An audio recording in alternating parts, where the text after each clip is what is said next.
testimonya ng aking ama patungkol sa kanyang ugali at gawain. Noon, dahil may tatay pa kami, hindi ko pa siya responsibilidad. Noong tumatanda, ay mas naging nakakabahala. Batid ko na nagda-drug siya. Patay na. Nilaglag na talaga. Sabi ko na eh. Sabi ko na, nilaglag na ng sariling kapatid. Positive nga. Seryoso ito. Positive. Kami ng Presidential Guard at Metro Gold pa. Nako. Naglilinis tuwing nagpa-party po sila. Nako, patay na. Paano ba yan, Mr. BBM? Ang daming witness. Kami lang.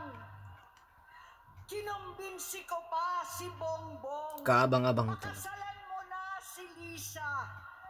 Naisip ko noon, kapag nag-asawa siya, malalagay na sa tahimik at magkakaroon ng direksyon. Nako. Patay Ang na. laki ng pagkakamali ko. Patay talaga. Lumala ang kanyang Ang daming nabubunyag talaga. Iba talaga magano ang ama. Nakakaginig mga kapatid. Nakakanginig. Iba talaga maglahad ang ama. Lantaran na po ito. pala silang mag-asawa. Patay talaga. Positive nga. Sabi. Gobernador siya ng Ilocos. Alam ng mga Kapatid po yan. na halos hindi siya pumapasok. Sabi ko na eh. Kumprontahin ko siya, ay nagsasabi siyang magbabago na siya, aalisin na niya ang bisyo. Nako.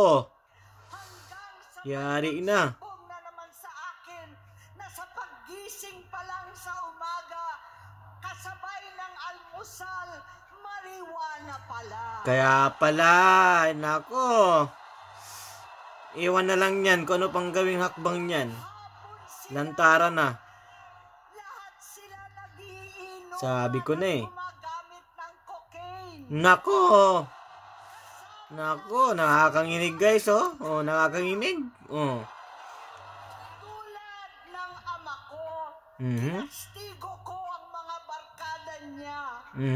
Ang nasirang si Bong Dasa, si Edvi Cruz, Inigo, Tony Boy, Sap Anton, alam po ninyo yan. Nako. Paano? Paano na? Nagre-resign na sa takot ang mga pulis nila at staff. Na.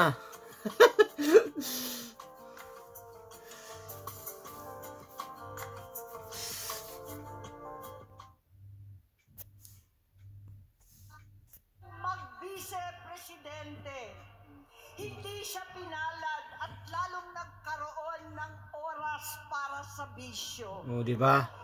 Simula noon, naging malabo sa amin ang lahat.